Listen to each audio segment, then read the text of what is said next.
नांदेड येथील मेडिकल शासकीय रुग्णालयात आणि घाटी येथील शासकीय रुग्णालयामध्ये आतापर्यंतच्या माहितीनुसार 41 व्यक्तींचा नाहक बळी गेला।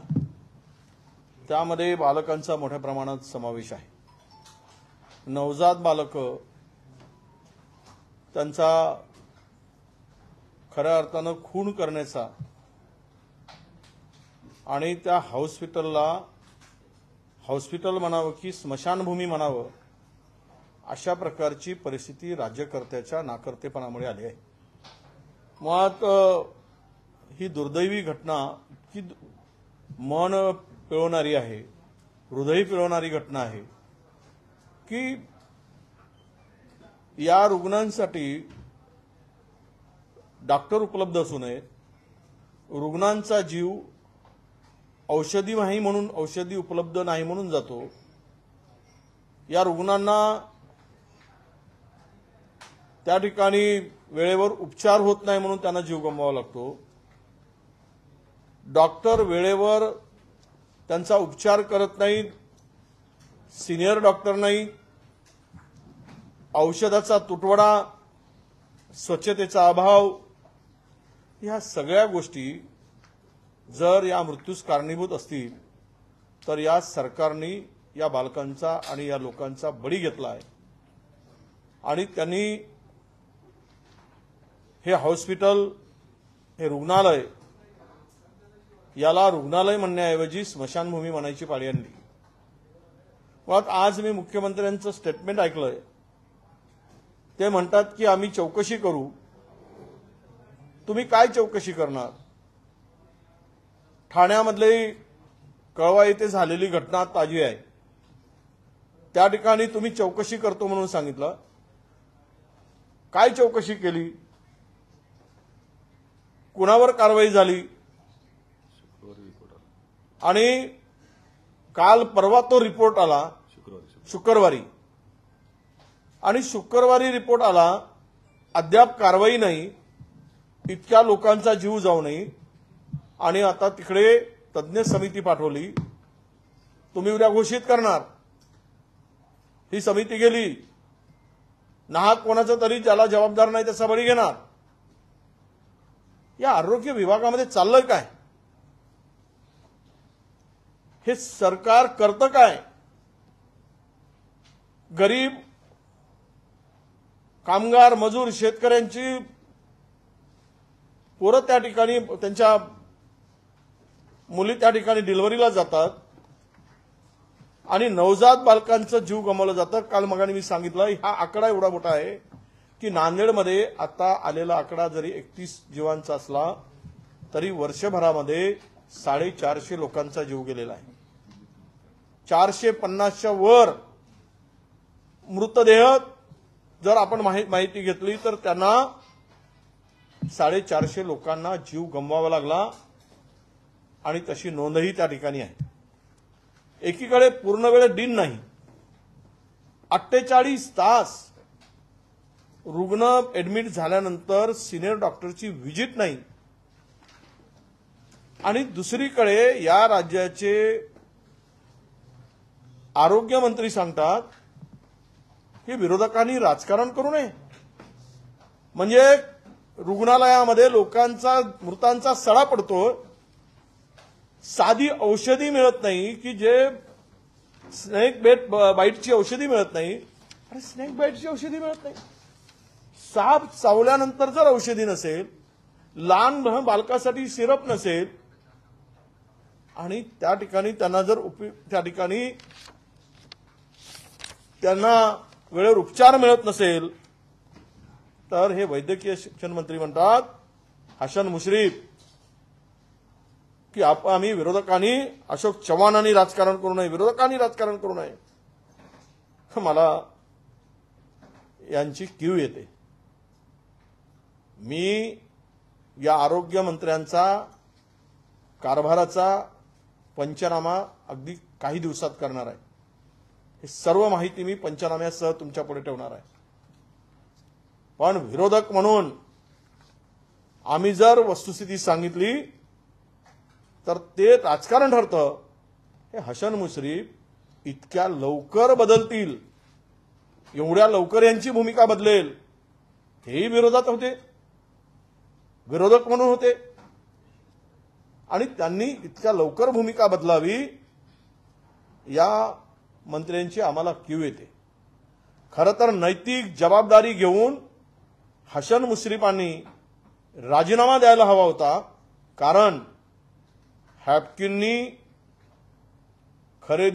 औषधी खरेदी किंवा पुरवठा बंद केल्यानंतर पर्यायी व्यवस्था त्या ठिकाणी होण्याची आवश्यकता होती. हे 5-5 जिल्ह्याचे पालकमंत्री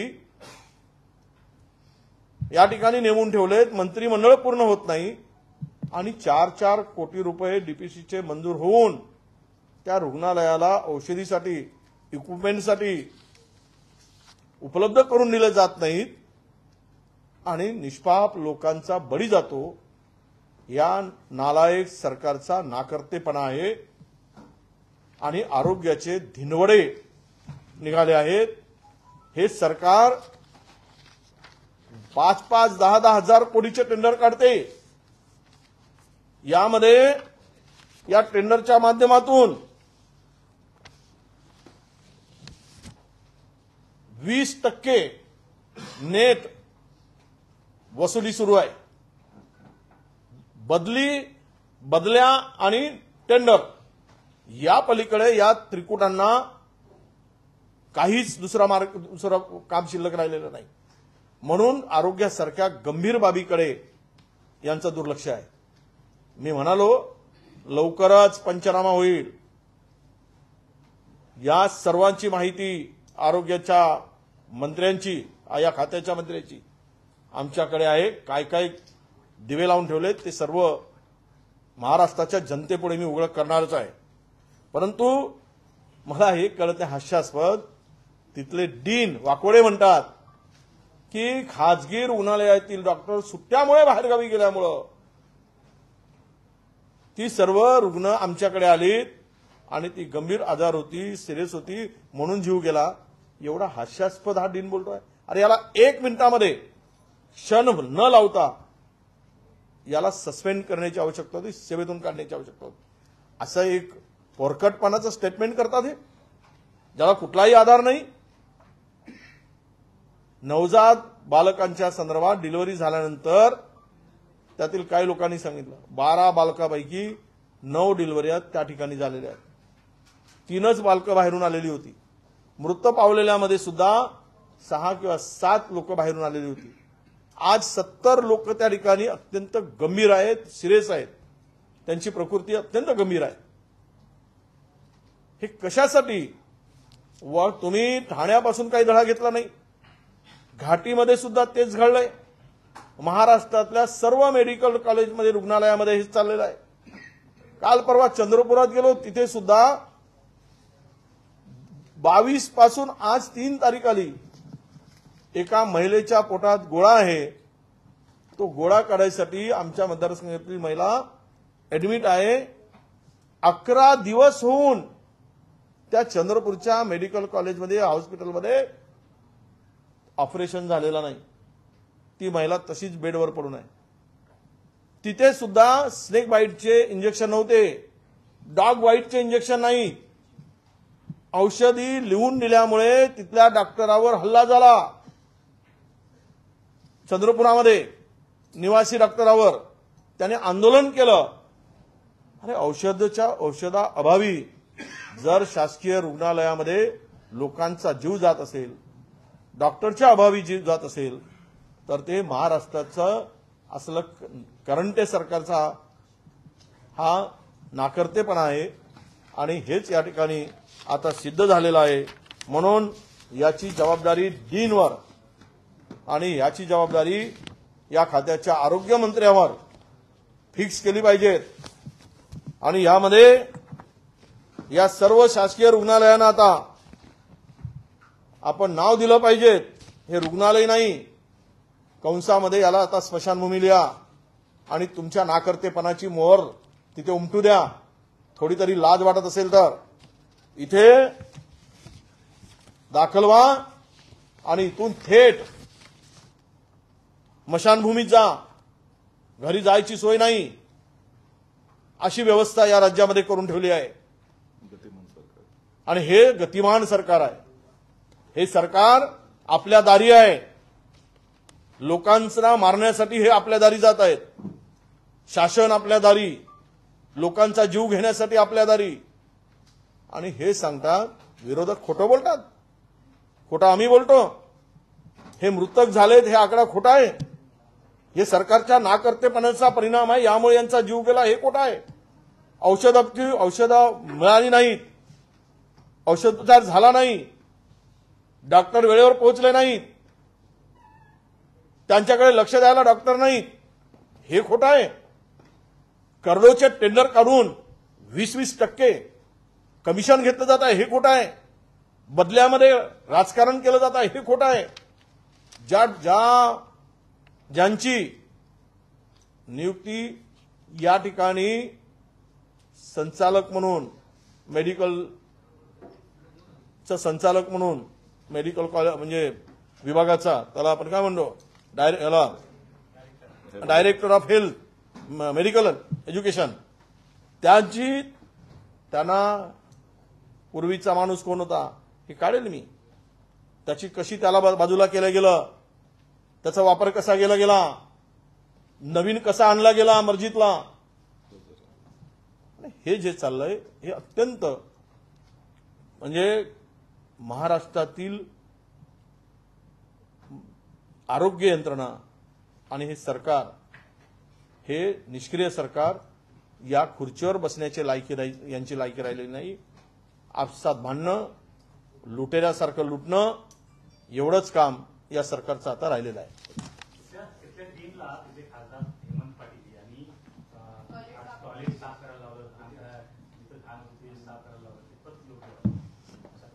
नाही, आता जीव गेल्यानंतर तेथील सत्ताधारी खासदार हे त्याला थुकपालिश करायचा प्रयत्न करत असतील आणि सरकारला वाचवण्यासाठी तो विषय मूळ डायव्हर्ट करत असतील आणि या लोकांचा जीव गेलाय तिथे ते तो विषय बाजूला करून स्वतःची फुशारकी मारायसाठी काही केल्याचं दाखवत असतील तर हे त्यांना अजूनही या जीवाची किंमत कळली नाही असा त्याचा अर्थ होईल.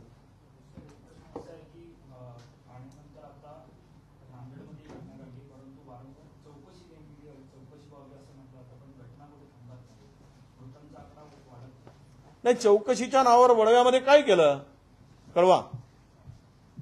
कळव्यामध्ये किती लोकांचा जीव गेला होता मागच्या वेळेस? 18.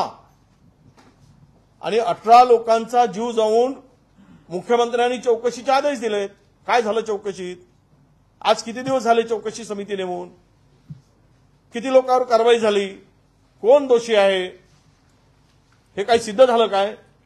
चौकशीचा फार्स कशाला? हे फार्स करून लोकांचा जीव जात राहील आणि तुम्ही चौकशीचा फार्स दाखवत जाल तर महाराष्ट्रातली जनता तुम्हाला माफ करणार आहे का? हा खरा प्रश्न आहे. ठाणे जिल्हा हा मुख्यमंत्र्यांचा जिल्हा आणि नांदेड जिल्हा हा माजी मुख्यमंत्र्यांचा जिल्हा, या दोन दिग्गज लोकांच्या जिल्ह्यातच जर आरोग्य यंत्रणेची अशी दुर्द अवस्था असेल तर इतर जिल्ह्यामध्ये काय परिस्थिती आहे? मी पुन्हा एकदा सांगतोय, या सरकारचा एकाचा पायपोस एकाच्या पायात नाही. या सरकारमध्ये कोणाचाही कंट्रोल कोणावर नाही. जो तो आपापल्या मर्जीप्रमाणे वागतोय. मुख्यमंत्र्याला मंत्री ऐकत नाही, उपमुख्यमंत्री मुख्यमंत्र्यांचं ऐकत नाही. सगळ्यांच्या दिशा वेगवेगळ्या ठरल्या आहेत. आम्ही म्हणतो पृथ्वीवर 8 दिशा आहेत, पण हे आत्ता जेवढे 28 आहेत हे 28 दिशेला तोंड करून उभे असणारे सगळं मंत्रिमंडळ आहे. यांना दिशाच नाही. प्रत्येकाचं लक्ष तिजोरीची लूट करायसाठी आहे. प्रत्येकाचं लक्ष टेंडरमध्ये 20% कमिशन खाण्यासाठी आहे. यापेक्षा या कोणाचंही लक्ष सार्वजनिक जी व्यवस्था आता कोलमडते आहे तिकडे नाही, आरोग्याकडे नाही, महाराष्ट्राच्या मूलभूत प्रश्नाकडे नाही. अरे 5 महिने श्रावण बाळ आणि निराधारांचे पैसे 5 महिन्यापासून त्यांना पगार नाही. ते भटकत आहेत बिचारे, मोर्चा काढतायत. यापेक्षा गंभीर काय असू शकतं? त्यामुळे एकच आहे की कुणाचेही मुख्यमंत्री असू देत किंवा तिकडे माजी मुख्यमंत्री असू देत, पण हे सरकारचं लक्ष जे आहे ते लुटीसाठीच आहे, एवढं आता स्पष्ट झालेलं आहे. काल बजेटचा विषय निघाला होता. डीन जेव्हा पहिल्यांदा बोलले त्यांनी सांगितलं की जे अलोकेटेड बजेट आहे या हॉस्पिटलसाठी त्याच्यापेक्षा जास्त पेशंट्स आले, पण नंतर जेव्हा प्रेस नोट इश्यू केली गेली त्याच्यात त्यांनी सांगितलं की पहिले 14 लाख आणि 14 करोड आणि त्याच्यानंतर अजून 4 करोडची प्रोव्हिजन आहे.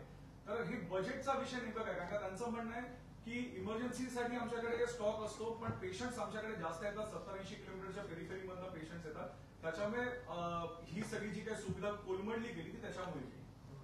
हास्यास्पद आहे. आरोग्य विभागाचं बजेट जे असतं सप्लिमेंटरीमध्ये दरवेळेस ते वाढवून मिळत असतं. त्यांनी वाढवून घेतलं की नाही मला माहीत नाही. दुसरी गोष्ट, इमर्जन्सीसाठी तो फंड्स इमर्जन्सीसाठी आरोग्य हेल्थ विभागाकडे राखीव ठेवला असतो, ज्याला आपण जशी ठोक तरतूद म्हणतात तशा पद्धतीची ती तरतूद असते. त्यातून ते पैसे घेऊ शकतात, इमर्जन्सीमध्ये पैसे घेऊ शकतात. पेशंट वाढले म्हणून बजेट पुरला नाही आरोग्य मंत्र्यांवर तर असं जर होत असेल तर आरोग्यमंत्री कुठे आहेत, त्यांचं लक्ष कुठे आहे, ते काय करतायत? त्यांनी जर पैसे मागितले असतील तर पेशंट वाढले तर म्हणून काय लोकांचा जीव घेणार काय? तुमच्याकडे बजेट कमी आहे म्हणून जीव घेणार काय? मग महाराष्ट्र सरकार जबाबदार आहे याला, मग मंत्री जबाबदार आहेत, जेवढे डीन जबाबदार आहेत. हे सर्व जे चाललेलं आहे ना, हे नक्की ढकलाढकलीचं काम आहे.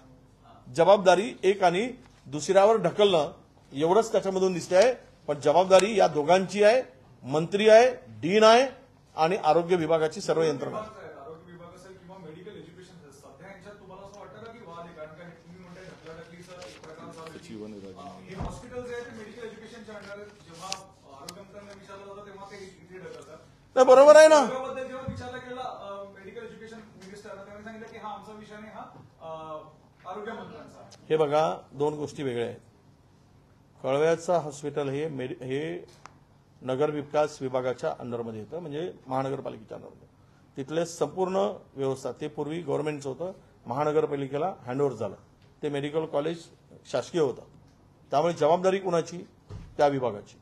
हे मेडिकल एज्युकेशनची जबाबदारी आहे. त्यांनी ते दुसऱ्याकडे जाण्याची ढकलायची गरज नाही, की याला जबाबदार सचिव आणि मंत्री आहेत. या दोघांचा पहिल्यांदा राजीनामा घेतला पाहिजे. हे जे ढकलाढकली चालली ना, लोकांचे जीव चाललेत आणि हा म्हणजे नालायकपणाचा कळस जे चाललेला आहे ढकलाढकली करून, त्यांना लाज वाटत नाही का सचिवांना आणि मंत्र्यांना की आम्ही एकामेकावर ढकलतो? जबाबदार ढकलत आहेत. जीव जातोय लोकांचा, पुन्हा कितीतरी जीव जाणार आहेत. मी सांगितलं तुम्हाला, वर्षभरामध्ये 450 लोकांचा जीव गेलाय तिकडे. आज ते सांगतायत की डॉक्टर सुट्टीवर होते. हे सगळ्यात तमाशा चाललाय महाराष्ट्राचा. तमाशा करतायत महाराष्ट्रामध्ये. एकाच मी सांगितलं, एकाचं दुसऱ्याशी पडत नाही. हे राजीनामा तुम्ही पाहताय ना, नाराजी नाट्य. एक गणपतीच्या उद्याला जात नाही दर्शनाला, दुसरे अमित शहाच्या दर्शनाला जायच्या वेळेस नाराजी.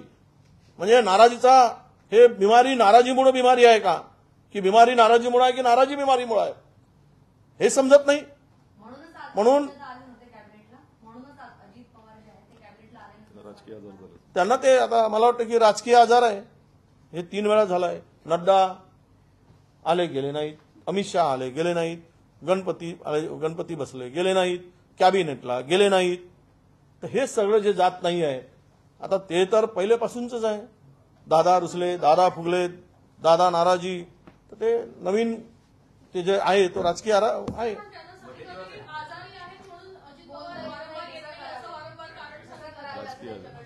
मला वाटत नाही तो कदाचित राजकीय आजार असू शकतो. फडणवीस म्हणतायत भाजप इज ऑलवेज बॉस, निवडणुकीत भाजपच नंबर 1 असला पाहिजे असं त्यांनी पदाधिकाऱ्यांना सूचना दिल्या आहेत. ठीक आहे, असं आहे की ते साहेब आहेत तर बाकी चपराशी आहेत. प्रियंका गांधी महाराष्ट्रातून काही निवडणूक लढत आहेत किंवा लढणार आहेत अशा काही बातम्या आहेत, यात तथ्य आहे? नाही, या संदर्भात महाराष्ट्रातल्या कुठल्याही नेत्याशी अद्याप चर्चा नाही. सर, आता उपमुख्यमंत्र्यांची प्रेस झाली, ते म्हणतात की इंडियाकडे नेतृत्व नाही. आता देवेंद्र फडणवीसांची पत्रकार परिषद झाली, ते म्हणतात महाराष्ट्राच्या नेतृत्वाची काळजी घ्या, ते आता नेतृत्व मला कळत नाही की तुम्ही राष्ट्रीय नेतृत्व करायला सिद्ध झाले दिसत आहेत म्हणून त्यांनी 45 आकडा सांगितला. तो कदाचित भारताचा आकडा सांगितला असेल, राज्याचा नसावा. सर, आज कॅबिनेटमध्ये आनंदाच्या शिखासंदर्भात निर्णय घेण्यात आला की जे 4 वस्तूंवर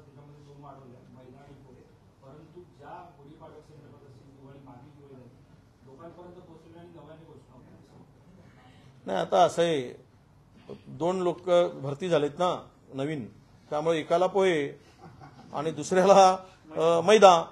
आता पुरलं पाहिजे ना, कारण संख्या पक्षात सत्तेत वाढत चालली की नाही, त्यामुळे त्यांचं वाटप व्यवस्थित व्हावं म्हणून 2 आयटम वाढवले. त्या 2 आयटम वाढवल्यानंतर जे काही मिळतील ते वाटप समान होईल. सर, राज ठाकरे यांनी टीका केलेली आहे. त्यांनी सांगितलेलं आहे की 3 डब्याचं इंजिन सध्या राज्यामध्ये असून देखील आरोग्य यंत्रणा जी आहे ती व्हेंटिलेटरवर आहे ओव्हरऑल. हेच खरंच आहे. ते काय बोलले ते आता बोलायला लागलेत. राज ठाकरे, त्यांचा आनंद आहे की खरं बोलायला लागलेत आणि त्यामुळं म्हणजे आता आमची इच्छा आहे की हे जे बोलतायत त्यामुळे 34 इंजिन लागणार असं काही जे मधात चाललं होतं तर ते आता लागणार नाही यांच्या बोलण्यावरून असं मला दिसतंय. पण आरोग्य यंत्रणा व्हेंटिलेटरवरच पोहोचवली आहे, कारण सरकार ऑक्सिजनवर आणि आरोग्य यंत्रणा व्हेंटिलेटरवर ही राज्याची अवस्था आहे. हाँ चलो हिंदी अभी हिंदी 2 मिनट. हाँ, नांदेड़ में 21 लोगों की मौत हुई, संभाजीनगर में 12 मरीजों की मौत हुई है. विपक्ष किस तरह से चीजों को देखता बोले कि स्वास्थ्य व्यवस्था जो है वो कहीं न कहीं चरमरा गई है. नहीं देखिए, ये बहुत ही दुर्भाग्य ये है कि घटना है. बहुत हम सबको महाराष्ट्र को एक शर्मिंदा करने वाली ऐसी ये घटना हुई है. नांदेड़ में गवर्नमेंट मेडिकल कॉलेज में जो 31 लोगों की जान गंवाना पड़ा, उसमें छोटे छोटे शिशु का भी समावेश है, बालकों का समावेश है, और इसके साथ ही 10 लोगों को घाटी गवर्नमेंट रुग्णालय में भी लोगों की जान वहां गई है. मैं ये समझता हूं कि इसके पहले भी ठाणा में भी ऐसी घटना हुई थी. सरकार ने इससे कोई ध्यान नहीं दिया, या सरकार ये घटना होने के बाद में कुछ सीख नहीं ली, और इसीलिए ये दोबारा ये इतनी बड़ी घटना होने के बाद भी सरकार इंक्वायरी की बात कर रही है. सवाल यही आता है कि इतनी बड़ी दुर्घटना होने के बाद डीन और यहाँ की हेल्थ की यंत्रणा जो है ये एक दूसरे के ऊपर आरोप लगाने में व्यस्त है. इनकी जिम्मेदारी, जहां पे ये घटना हुई, इतने लोगों को अपनी जान गंवानी पड़ी, छोटे छोटे बच्चों को जान गंवानी पड़ी, क्यों? तो वहां पे दवाई की कमी थी, दवाई सप्लाई नहीं हुआ था. दवा के सप्लाई की वजह से, डॉक्टर की कमियों की वजह से, वहां के उपचार टाइम पे नहीं मिला, इस वजह से, वहां के मेडिकल इक्विपमेंट पर्याप्त रूप से नहीं है, इसी वजह से, वहां फंडिंग नहीं मिलती, फंड्स नहीं मिलते, गवर्नमेंट फंड्स नहीं देता. इसके वजह से अगर इतनी बड़ी दुर्घटना होती है तो मैं ये कहूंगा कि सरकार की ये कमजोरी है. सरकार इस राज्य में है ही नहीं. सरकार की नीतियां जो है हेल्थ के प्रति और आरोग्य के प्रति लोगों के, ये उनकी जो नियत है या उनको देखने का जो नजरिया है वो इनके तरफ देखने का नहीं है. आज मैं इतना ही चाहूंगा कि और मांग करूंगा, इतनी बड़ी घटना होने के बाद भी अगर सरकार इसको गंभीरता से नहीं लेती है तो हम यही चाहेंगे कि जो जो जिम्मेदार हो उनके ऊपर कार्रवाई हो. ये जो फंड्स उनको उपलब्ध कराने के लिए दिरंगाई किया है या टाइम पे नहीं दिया है तो ये सरकार की जिम्मेदारी बनती है. ये डिपार्टमेंट के मंत्री ने राजीनामा देना चाहिए, यहाँ के सचिव ने भी राजीनामा देना चाहिए. वो उनके ऊपर जो डीन है, जो प्रभारी करके बैठे हैं, उनके ऊपर भी कार्रवाई होनी चाहिए. यही मांग हम करते हैं. हम कल नांदेड़ और औरंगाबाद जा रहे, वहां जाने के बाद में जो कुछ वहां की परिस्थिति और कमी आए ये सब देखेंगे, और सरकार से भी इंक्वायरी के नाम पर झूठा आश्वासन मत दीजिए. हम लोग यही कहेंगे कि जो जिम्मेदार हो उसके ऊपर कार्रवाई हो. ग्रामपंचायतीच्या निवडणुकांचं तारीख डिक्लेअर झाली आहे. 5 नोव्हेंबरला मतदान होणार आहे. अच्छा विषय. 2359 ग्रामपंचायतीसाठी 5 नोव्हेंबरला मतदान होणार आहे. 27,000 ग्रामपंचायती आहे. 2,000 काय ते होत असतात काही मागे ग्रामपंचायतला तयारीची गरज नाही. एक लाख नहीं, ये देखिए वो हॉस्पिटल का नाम अभी बदल देना चाहिए. मेडिकल रुग्णालय शासकीय रुग्णालय के जैसे एक इन ब्रैकेट में ये मशान भूमि भी लिख देना चाहिए, क्योंकि वहां अगर अपनी जान बचाने के लिए कोई पेशेंट जाता है तो अगर जिंदा वापस नहीं आता है तो स्मशान भूमि से बदतर क्या हो सकता है। यही हमने इसीलिए कहा, ये मशान भूमि बनती जा रही है। ये हेल्थ जितने भी हॉस्पिटल गवर्नमेंट के, वहां पे स्नेक बाइट जैसे अगर छोटी छोटी दवाई नहीं होती है, डॉग बाइट नहीं होता है, तो ये हॉस्पिटल है किस काम के, जहां पे पर्याप्त मात्रा में इक्विपमेंट नहीं है, 24-24 घंटा पेशेंट सीरियस होने के बाद में सीनियर डॉक्टर विजिट नहीं करते हैं, तो यह यंत्रणा क्यों खड़ी किया है, इसके हॉस्पिटल की जरूरत क्या है, ये सरकार का ध्यान किधर है। एक नहीं दो उप मुख्यमंत्री है। चलो बैलगाड़ी को एक बैल होता तो बंडी खींचने में तकलीफ होती, अब दो है। अब बंडी खींचने में, बैलगाड़ी खींचने में तकलीफ क्या है, ये क्या कर रहे हैं, ये सवाल उठता है। इसलिए तुरंत कार्रवाई हो, इंक्वायरी के नाम पर टाइम पास मत हो, यही हमारी मांग है। क्लास सेंसस की मांग आपने की है, छगन भुजबल भी यही कर, लेकिन बीजेपी कोई साफ आश्वासन नहीं दे रहा। आपको लग रहा है इस मुद्दे पे सरकार दो फाड़ हो गई है, बटी हुई? वो तो सबको पता है, ये केवल एक दूसरे को सहारा, तिनके का सहारा होता है ना, वैसा तिनके का सहारा एक दूसरे को सहारा है। सवाल ये आता है कि बिहार गवर्नमेंट ने जो कास्ट वाइज सेंसस किया है और वही सेंसस महाराष्ट्र में जल्दी इन्होंने शुरू करना चाहिए, ये मांग हम करते हैं, हम हमेशा करते आ रहे हैं, क्योंकि बहुत सारे समाज आरक्षण को लेकर रास्ते पर उतर चुका है। अगर इन सबको न्याय देना है तो इसके लिए ये कास्ट वाइज इनका सेंसस होना बहुत जरूरी है। और बिहार ने हिम्मत बताई, केवल भागने की कोशिश मत करो, गुमराह करने की कोशिश मत करो, लोगों को गुमराह करके लोगों को मूलभूत जो उनकी समस्या है उनसे दूर रहने की कोशिश मत करो। हम यही मांग करते हैं कि जल्दी से जल्दी स्टेट गवर्नमेंट निर्णय ले, और बिहार ने जो हिम्मत बताई, वहां पे पता चला पिछड़े कितने हैं, शेड्यूल ट्राइब कितने हैं, ओबीसी कितना है, शेड्यूल कास्ट कितने हैं, स्वर्ण कितने हैं, सब कुछ पता चल गया। अब राहुल जी ने कहा था कि ये मांग हम कर रहे, 2011 में कास्ट वाइज सेंसस हो चुका था, वो डिक्लेयर करने के लिए सरकार, आने वाली सरकार डर गई। ये सरकार 2014 में करने की अपेक्षा थी, सरकार बदल गई, उन्होंने किया नहीं। राहुल जी ने स्पष्ट रूप से कहा है कि हमारी सरकार आने दो, हम कास्ट वाइज सर्वेक्षण करेंगे और सेंसस करेंगे, और जिनकी जितनी संख्या भारी उसकी उतनी हिस्सेदारी, भागीदारी यह हम लागू करेंगे। जितना जिनका समाज होगा, ओबीसी अगर इतना परसेंट है तो ओबीसी को उतना परसेंट के हिसाब से उनको मिलना चाहिए, एससी उनका उतना परसेंट है तो उनको मिलना चाहिए, अदर जितना लोग है उनको मिलना चाहिए। ये मांग राहुल जी ने स्पष्ट रूप से रखी है, की है, और बार बार इनको दोहरा रहे। तो हमारे नेता की नियत ओबीसी के प्रति साफ है, केवल हम दिखावा नहीं करते, बीजेपी की नहीं है। और बीजेपी की नियत में खोट है। बीजेपी की ने अभी जागर यात्रा निकाली है, बीजेपी ने ओबीसी जागर यात्रा, वो हमें पूछते कि आपने क्या किया, हमने क्या किया। 2004 में बीजेपी ने दिया क्या, राज्य के अंदर, स्टेट के अंदर 50% स्कॉलरशिप पहली बार किसने लागू किया, विलासराव देशमुख ने लागू किया। ये बीजेपी की देन नहीं है। आज जो बच्चों को स्कॉलरशिप मिलती है 650 कोर्सेज को, वो इनकी पुण्याई नहीं है। इन्होंने क्या किया ये बताए, सेंसस की बात की, ये किया क्या इन्होंने। ओबीसी के हॉस्टल शुरू है, मैं पूछना चाहता हूं भाजपा को, ओबीसी के हॉस्टल अभी शुरू नहीं किया। ओबीसी के स्वतंत्र घरकुल योजना की हमने कैबिनेट का निर्णय लिया था और 500 करोड़ का प्रावधान किया था, वो भी इन्होंने शुरू नहीं की। 100 बच्चों को फॉरेन स्कॉलरशिप की हमने निर्णय लिया था, वो इन्होंने बंद करके रखा है। दिया क्या इन्होंने, ये कहते हैं कि ओबीसी को हमने संवैधानिक दर्जा दिया, मंत्रालय दिया। अरे हमारा रिजर्वेशन तुमने कम कर दिया। सेक्रेटरी में 90 सेक्रेटरी से 3 सेक्रेटरी ओबीसी होते हैं, 12% ओबीसी मंत्रालय में शासकीय नौकरी में होते हैं। ये तुमने दिया है कि हमको हमारा हक छीनने का काम किया है, ओबीसी का हक छीनने का काम किया है, ओबीसी का रिजर्वेशन कम करने का काम किया है। 1 महीने के भीतर पॉलिटिकल रिजर्वेशन देने की बात की थी, आज 2 साल हो रहे, हमारे स्थानीय स्वराज्य संस्था में पद रिक्त है, कोर्ट का हवाला देकर इलेक्शन नहीं हो रहे। ये किसके वजह से हो रहे, इसके सबसे ज्यादा नुकसान किसका है, ओबीसी का है। हमने इनको मांग की थी 100% स्कॉलरशिप दो, क्यों नहीं दिया गया। 100% स्कॉलरशिप देने में इनको क्या तकलीफ थी?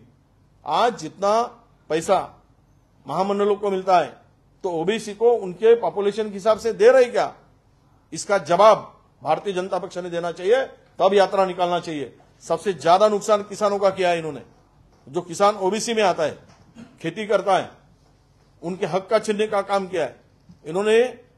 फर्टिलाइजर के दाम बढ़ाया, उसकी सब्सिडी घटाई और उसको जो नुकसान हुआ है आपके फ्लड से हुआ है, अतिवृष्टि से हुआ है, वो आपके प्रोत्साहन भत्ता देने की बात कही थी, वो सब कुछ नहीं दिया और ओबीसी को गुमराह करने का काम किया, धर्म और जात के नाम से इतना ही किया है। आखिरी सर, आखिरी या सर्व कुटुंबांना मदत देण्यासाठी मुझे 10 लाख रुपए का हाँ? राज ठाकरे की पार्टी के बाद से फिर मुंबई और आसपास के इलाकों में मराठी कार्ड